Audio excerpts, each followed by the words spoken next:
Halo sahabat, jangan lupa di like dan juga di subscribe serta tekan lonceng agar kalian tidak ketinggalan video-video dan informasi menarik lainnya. Terima kasih. Aku melihat suatu kumpulan besar, orang banyak yang tidak terhitung jumlahnya. Mereka terdiri dari segala bangsa dan suku, kaum dan bahasa. Bacaan dari Kitab Wahyu. Aku, Yohanes, melihat seorang malaikat muncul dari tempat matahari terbit. Ia membawa materai Allah yang hidup. Dengan suara nyaring, ia berseru kepada keempat malaikat yang ditugaskan untuk merusakkan bumi dan laut.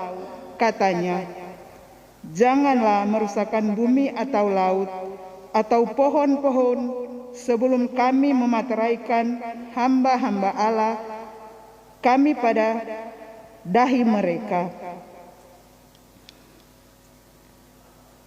Dan aku mendengar jumlah mereka yang dimeteraikan itu, 144.000 yang telah dimeteraikan dari semua suku keturunan Israel. Kemudian daripada itu, aku melihat suatu kumpulan besar, orang banyak yang tidak terhitung jumlahnya, dari segala bangsa dan suku, kaum dan bahasa. Mereka berdiri di hadapan tahta dan di hadapan Allah. Anak domba memakai jubah putih dan memegang daun-daun palem di tangan mereka.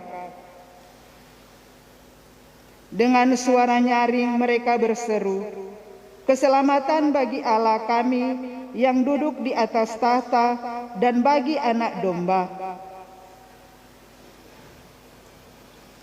Dan semua malaikat berdiri mengelilingi tahta, tua-tua dan keempat makhluk yang ada di sekeliling tahta itu. Mereka tersungkur di hadapan tahta itu dan menyembah Allah sambil berkata, "Amin. Puji-pujian dan kemuliaan, hikmat dan syukur, hormat, kekuasaan dan kekuatan bagi Allah kita sampai selama-lamanya. Amin."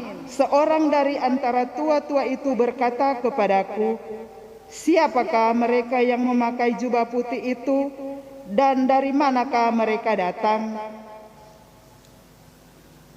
Maka kataku kepadanya, "Tuanku, Tuhan mengetahuinya." Lalu ia berkata kepadaku, "Mereka ini adalah orang-orang yang keluar dari kekuasaan besar. Mereka telah mencuci jubah mereka dan membuatnya putih di dalam darah anak domba." Demikianlah sabda Tuhan. Syukur kepada Allah.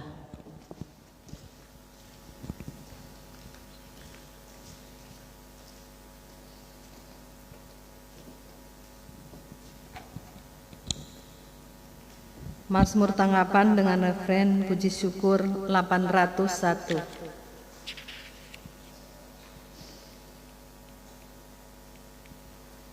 Aku percaya kepadamu, Tuhanlah pengharapanku. Tuhan, padamu ku berserah dan mengharap kerahiman-Mu. Aku percaya kepadamu, Tuhanlah pengharapanku. Tuhan, padamu ku berserah dan mengharap kerahiman-Mu. Dari jurang yang dalam aku berseru kepadamu, ya Tuhan. Tuhan, dengarkanlah suaraku. Biarlah telingamu menaruh perhatian kepada suara permohonanku. Aku percaya kepadamu, Tuhanlah pengharapanku. Tuhan, padamu ku berserah dan mengharap kerahiman-Mu. Jika engkau mengingat-ingat kesalahan, ya Tuhan, siapakah yang dapat tahan? Tetapi padamu ada pengampunan, maka orang-orang takwa kepadamu. Aku percaya kepadamu, Tuhanlah pengharapanku. Tuhan, padamu ku berserah dan mengharap kerahiman-Mu. Aku menanti-nantikan Tuhan, jiwaku menanti-nanti, dan aku mengharapkan firman-Nya. Jiwaku mengharapkan Tuhan, lebih daripada pengawal mengharapkan pagi. Aku percaya kepadamu, Tuhanlah pengharapanku.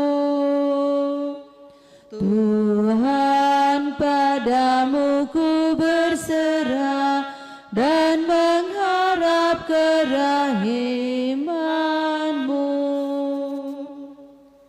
Sebab pada Tuhan ada kasih setia, dan Ia banyak kali mengandalkan pembebasan.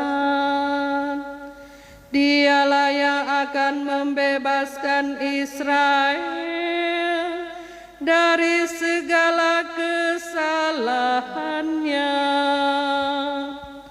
Aku percaya kepadamu, Tuhanlah pengharapanku. Tuhan, padamu ku berserah dan mengharap kerahiman-Mu.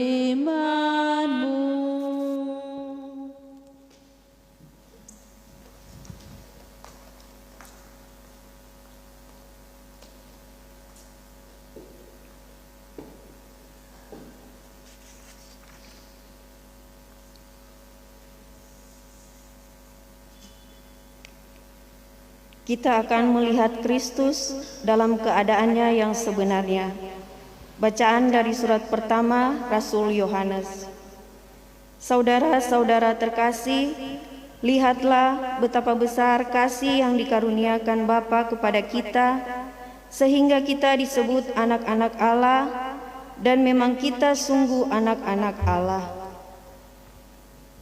Karena itu, dunia tidak mengenal kita, sebab dunia tidak mengenal Dia. Saudara-saudaraku yang terkasih, sekarang kita ini sudah anak-anak Allah, tetapi bagaimana keadaan kita kelak belumlah nyata. Akan tetapi kita tahu bahwa apabila Kristus menyatakan dirinya, kita akan menjadi sama seperti Dia, sebab kita akan melihat Dia dalam keadaannya yang sebenarnya.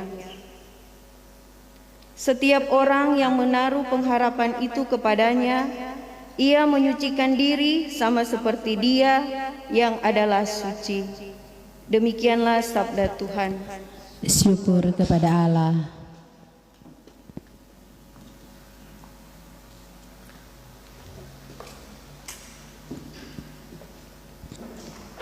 Bait pengantar Injil 965.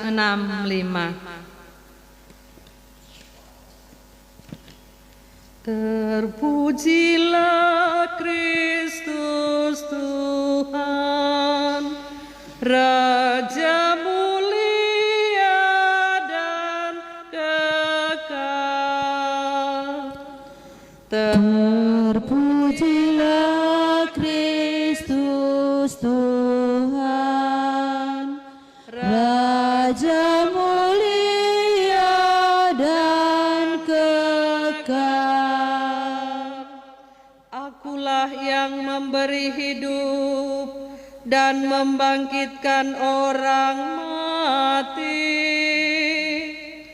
Orang yang percaya kepadaku akan hidup walaupun sudah mati. Terpujilah Kristus Tuhan, Raja mulia dan kekal.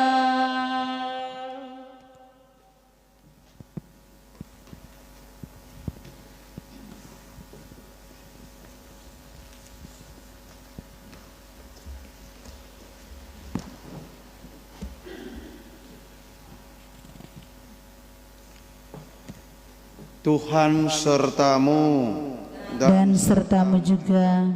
Inilah Injil Tuhan Yesus Kristus menurut Yohanes. Dimuliakanlah Tuhan.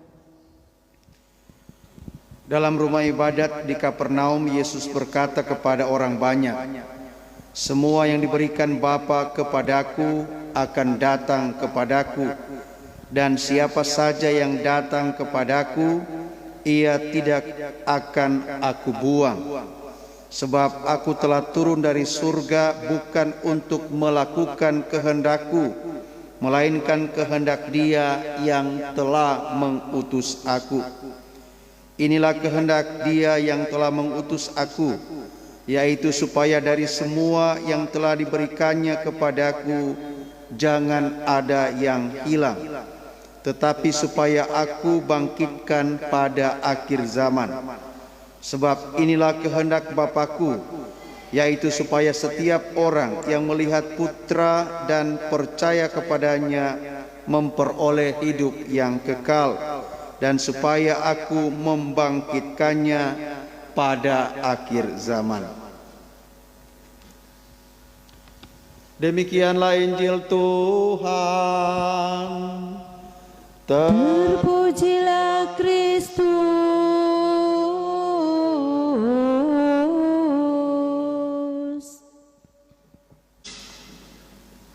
Umat beriman yang terkasih, umatku yang ada di himpunan Paroki Santo Antonius de Padua Kali, baik yang ada di dalam gereja ini, para pengurus Dewan Pastoral Paroki Pleno, dan tim Komsos serta tim liturgi, serta umat beriman yang ada di rumah masing-masing dalam eklesia domestika Anda, baik yang mengikuti misa ini secara live streaming lewat akun Facebook Paroki Kali, Komsos Paroki Kali, dan umat beriman yang mendengarkan melalui pancaran audio Toa. Manusia tidak mampu menghindari kematian. Siapapun dia pasti suatu saat akan meninggal. Dan karena itu Allah berkenan turun dari surga untuk memberikan jaminan, biarpun kita akan meninggal, jaminan hidup abadi, hidup kekal, boleh menjadi bahagian hidup kita. Karena itu Allah yang turun dari surga, yang menyebut diri dengan nama Yesus Kristus, rela datang ke dunia untuk mendampingi kita, agar ketika kematian menjemput, asalkan kita percaya dan berserah diri padanya, kita akan memiliki hidup kekal dan akan dibangkitkan pada akhir zaman. Inilah iman kita yang membuat kita setiap tanggal 2 November berhimpun, baik berdoa di dalam gereja ini dan kelompok-kelompok umat lain berdoa di sekitaran pekuburan untuk membangkitkan harapan bahwa hidup hanyalah diubah, bukannya dilenyapkan. Apalagi bahasa bacaan kedua tadi, cinta Yesus menghidupkan kita. Maka melaksanakan cinta Yesus sepanjang hidup menjadi jaminan indah bagi kita untuk hidup yang kekal. Maka marilah selama hidup kita, marilah kita mempraktekkan cinta Yesus yang mudah-mudahan teraplikasi lewat semangat persaudaraan yang bekerja sama, berbela rasa dan membangun kemajuan. Itu juga yang diungkapkan pada bacaan pertama tadi. Kalau kita melakukan itu, kita membiarkan diri dicuci dengan darah anak domba. Sehingga biarpun kita punya banyak cacat celah dan kelemahan, kita punya sakit penyakit bahkan yang tidak tersembuhkan, manakala kita dicuci dengan darah anak domba, kita dipulihkan, kita diberikan kehidupan yang baru, yakni hidup yang kekal, dan ada jaminan dibangkitkan pada akhir zaman. Sehingga mendoakan arwah orang beriman bukan hanya berdoa bagi mereka yang sudah meninggal, sebenarnya mendoakan arwah orang beriman juga menjadi peringatan dahsyat bagi kita semua bahwa suatu kelak saya Rein Saneba akan meninggal. Caranya bagaimana? Itu rahasia Tuhan. Sehingga sebelum meninggal kita diharapkan semakin beriman kepada Tuhan, semakin membangun persekutuan antar manusia yang kita tumbuh kembangkan dalam kehidupan beriman kita sebagai umat di paroki, wilayah rohani, kelompok kategorial, dan semakin bersaudara dengan umat beriman lain agar kita semakin sempurna menjadi manusia. Sehingga ketika kematian datang, kita akan mendapatkan jaminan kehidupan kekal, dan pada akhir zaman Allah akan membangkitkan kita. Itu yang pertama, kita hendaknya sadar dan punya iman sedemikian. Yang kedua, doa-doa kita pasti berguna bagi orang-orang yang sudah meninggal. Kalau mereka masih mempunyai cacat celah dan masih tinggal di purgatorium, kita minta belas kasihan Allah tercurah atas mereka, sehingga mereka diangkat dari ketidakberdayaan masuk ke alam kekal bersama kasih Tuhan yang sempurna. Seandainya mereka sudah berbahagia di surga, seperti kemarin kita merayakan Hari Raya Semua Orang Kudus, mereka menjadi prototipe pujian, keagungan, dan kemahaberdayaan Tuhan. Sehingga pujian dan keagungan serta kemahaberdayaan Tuhan dikembalikan menjadi perlindungan, berkat, dan pengamanan dari Tuhan untuk kita semua yang sedang bersiara di muka bumi ini. Maka karena kita semua akan meninggal, saya juga kasih ingat selalu dengan sedikit keras dan kasar, bahkan tidak usah sombong. Anak kira tidak mau mati-mati. Itu banyak kali saya bilang. Sehingga jangan kita sombong dan menghambur-hamburkan masa hidup kita, pesiaran hidup kita dengan hal-hal yang tidak berguna, apalagi dengan semangat berfoya-foya, apalagi dengan semangat pribadi yang egois, tamak dan takabur dengan kehidupan ini. Tetapi mudah-mudahan hidup kita selalu bersahaja, rendah hati, dan selalu bertakwa kepada Tuhan, sehingga ketakwaan dan kesahajaan iman kita kepada Tuhan pasti teraplikasi lewat pembangunan persaudaraan iman di tempat ini. Dan pembangunan persaudaraan iman itu berbuah dalam semangat kerjasama yang dalam bahasa kita saat ini berbela rasa, saling membantu untuk hal-hal yang memajukan. Dari sana kita yakin, biarpun suatu kala kita semua akan meninggal, Tuhan tetap memelihara, menjaga dan memberkahi kita dengan jaminan kehidupan kekal dan kebangkitan pada akhir zaman. Amin.